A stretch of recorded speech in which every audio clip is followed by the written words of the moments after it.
জেগে উঠছে বারুয়াখালী।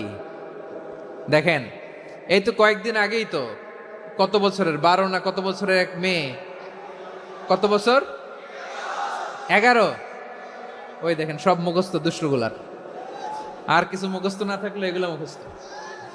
11 বছরের, তারে কি বলবো, তরুণীও তো না, কিশোরী। এই কিশোরী ভালোবাসার টানে বাপ মা থুইয়া চলে গেছে কোথায়। দেখেন, ভালোবাসারে আল্লাহ 100 টুকরা করেছেন, 99 টুকরা ভালোবাসা আল্লাহ নিজের জন্য রেখেছেন, এক টুকরা আমাদের সবাইকে ভাগ করে দিয়েছেন।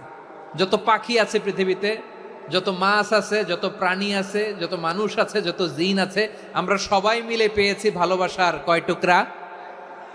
আর আরশে আজিমের অধিপতি আল্লাহ, তিনি তার কাছে ভালোবাসা রেখে দিয়েছেন কয় টুকরা। তাহলে এবার আওয়াজ করে বলেন, আল্লাহর রাগ বেশি নাকি দয়া বেশি?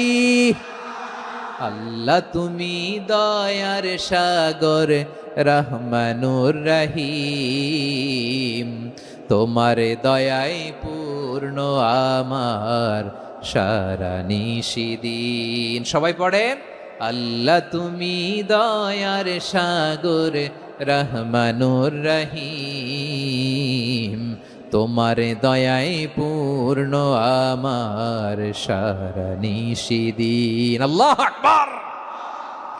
আল্লাহ বলেন, রাহমাতি ওয়াসিআত কুল্লা শাই, গোটা বিশ্বের সব জায়গায় আমি আল্লাহর রহমত বিস্তৃত, এমন কোন জায়গা নাই যেখানে আমি আল্লাহর রহমত নাই। ঠিক কিনা বলেন?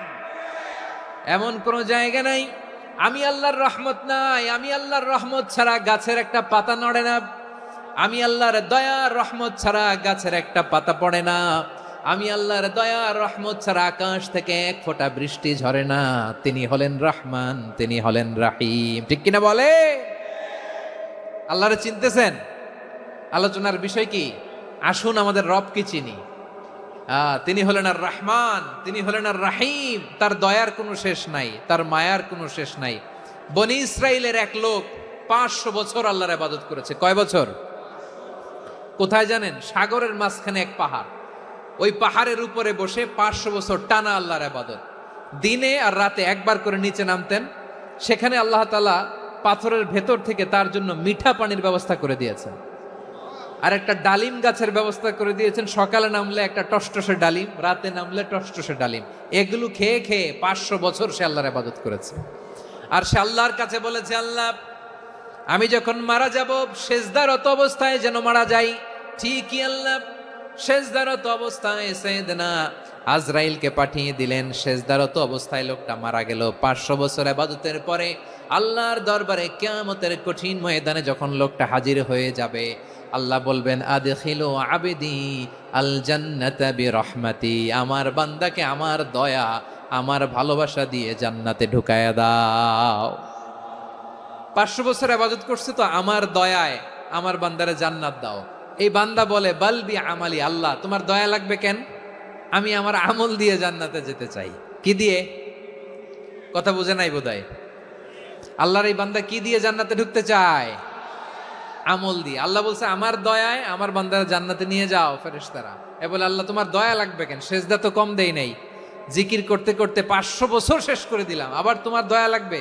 আমি তো আমার আমলেই জান্নাতে যেতে পারি। আল্লাহ বলবেন, তাই ঠিক আছে, আমি চাইলাম দয়া দিয়ে জান্নাত দিব, তুমি চাইলে আমল দিয়ে ঢুকবা। ঠিক আছে, তোমার আমল আর আমার যে দয়া, দুইটার একটু মাপ দেই। তোমার 500 বছরের ইবাদত এক পাল্লায় রাখো।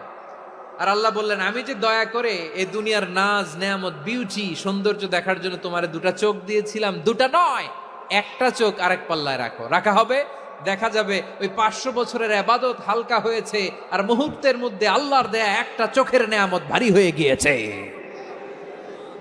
আল্লাহ বলবেন, তোমার কথা মতো মাপ দেয়া হলো, এবার ফলাফল দেখো। হিসাব বলে, তুমি এখন জাহান্নামে যাবা। Go to the hell fire, যাও এবার জাহান্নামে যাও। মাপ জোখে যখন আসছো আমার সাথে হিসাব ক্যালকুলেশন, যাও তুমি এবার জাহান্নামে যাবা। এবার লোকটা কাচুমাচু করে বলে, আল্লাহ আমি বুঝি নাই, আল্লাহ আমি বুঝতে পারি নাই, খেয়াল করি নাই, তুমি আমারে ক্ষমা করো, তুমি আমারে মাফ করো। ও আল্লাহ, এবার আমি টের পেয়েছি, এবার আমি বুঝতে পেরেছি, তোমার দয়া ছাড়া দুনিয়ায় কেউ জান্নাতে যেতে পারবে না, কেউ পারবে না। আল্লাহ বললেন, ওরে গোলাম, তুই তো কিছুই ছিলি না, অস্তিত্বহীনতা থেকে তোরে অস্তিত্বে আনলো কে? ওই ছোট্ট শুক্রাণু থেকে মায়ের পেটে 9 মাস ধরে খাবার দিয়েছে কে? আবার সুস্থতার সাথে দুনিয়ার বুকে তোর ডেলিভারির ব্যবস্থা করে দিল কে? আবার তোর মায়ের বুকের ভেতরে 2টা খাবারের লাইনের ব্যবস্থা করে দিল কে? আবার তোকে শৈশব পেরিয়ে কৈশোর পেরিয়ে তারুণ্য, তারপরে যৌবন, এগুলো দান করলো কে? তার চেয়েও বড় কথা, পাহাড়ের মাঝখানে, সাগরের মাঝখানে 500 বছর ইবাদত করার শক্তি তোর গায়ে দিয়েছে কে? এই সাগরের মধ্যে লোনা পানি, লবণের পানি মুখে দেয়া যায় না, সেখান থেকে আমি পাহাড়ের ভেতর থেকে মিঠা পানির ব্যবস্থা করে দিলাম। ওই জায়গায় তোরে রিজিকের বন্দোবস্ত করলো কে? সকাল বিকাল 2 বেলা টসটসে ডালিম খাওয়ার ব্যবস্থা করে দিল কে? তোর আবদার ছিল আল্লাহ আপনি আমারে সেজদারত অবস্থায় রুহু কবজ করবেন, তোর শেষ আবদারটাও পূরণ করেছে কে? ও গোলাম, আমার রহমতের তুলনায়, আমার নেয়ামতের তুলনায় তোর 500 বছরের ইবাদতের কোনো ওজনই হবে না। গোটা বিশ্বের কেউ কোনোদিন আমার জান্নাতে ঢুকতে পারবে না আমি আল্লাহর দয়া ছাড়া। হুয়ার রহমানুর রহিম, তিনি দয়াময়, তিনি মেহেরবান। জিব্রাইল আলাইহিস সালাম বিশ্বনবীর এই লম্বা হাদিসটা যখন শোনালেন, আমি যা যা বলছি এটা বিশাল এক হাদিসের অনুবাদ। বললেন, ইয়া মুহাম্মদ, এই দুনিয়ার সবটাই চলে আল্লাহর রহমত দিয়ে। হাদিসের শেষ কথা, সব চলে আল্লাহর কি দিয়ে? তখন বিশ্বনবী সাহাবাদের বললেন, ও সাহাবারা শোনো, আল্লাহর জান্নাতে কেউ কোনোদিন প্রবেশ করতে পারবে না তার রহমত ছাড়া। সাহাবারা বললেন, ইয়া রাসূলুল্লাহ, আপনিও কি আল্লাহর রহমত ছাড়া প্রবেশ করতে পারবেন না? বিশ্বনবী বললেন, না, আমিও না। আমি বিশ্বনবীও আল্লাহর জান্নাতে আল্লাহর রহমত ছাড়া ঢুকতে পারবে না। তবে কিয়ামতের দিন আল্লাহর রহমত আমার চারদিকে বেষ্টনী দিয়ে থাকবে। আল্লাহ নিজের পরিচয় দিয়ে বললেন, আলিমুল গায়বি ওয়াশ শাহাদাতি হুয়ার রহমানুর রহিম। আমি হলাম রহমান, আমি রাহিম। আল্লাহরে চিনছেন? ও বারোখালীর ভাইয়ের, আপনার রবকে চিনতে পারতেছেন? তিনি দয়ার সাগর, তিনি মায়ার সাগর। তার দয়ার সাগর যে কত বড় আপনার কল্পনাতেও নাই। এজন্য আপনার পাপ যত বড় হোক, অন্যায় যত বড় হোক, অপরাধ যত বড় হোক, আপনার জুলুম যত বড় হোক, আল্লাহর রহমান নামের দরিয়া তার চাইতেও বড়। আল্লাহ বলেন, খুলিয়া ইবাদিয়াল্লাযীনা আসরাফু আলা আনফুসিহিম লা তাকনাতু মির রাহমাতিল্লাহ ইন্নাল্লাহা ইয়াগফিরুয যুনুবা জামিআ ইন্নাহু হুয়াল গফুরুর রহিম। ও আমার গুনাহগার বান্দারা শোনো, জুলুম করেছো, ভুল করেছো, অন্যায় করেছো, আল্লাহর রহমত থেকে নিরাশ হয়ো না। আমরা বিশ্বাসীরা কশিনকালে আল্লাহর রহমত থেকে নিরাশ হব না, ঠিক কিনা বলেন?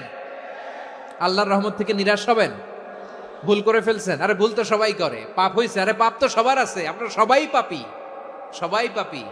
যত পাপ হোক, ভুল হোক, অন্যায় হোক, অনুতপ্ত হয়ে তওবা করে, ওযু করে, জায়নামাজটা বিছিয়ে সেজদা দিয়ে চোখের পানি ছাড়েন। চোখের বেয়ে পড়া পানি আল্লাহর কাছে যে কত প্রিয়। অনুতপ্ত বান্দার চোখের পানি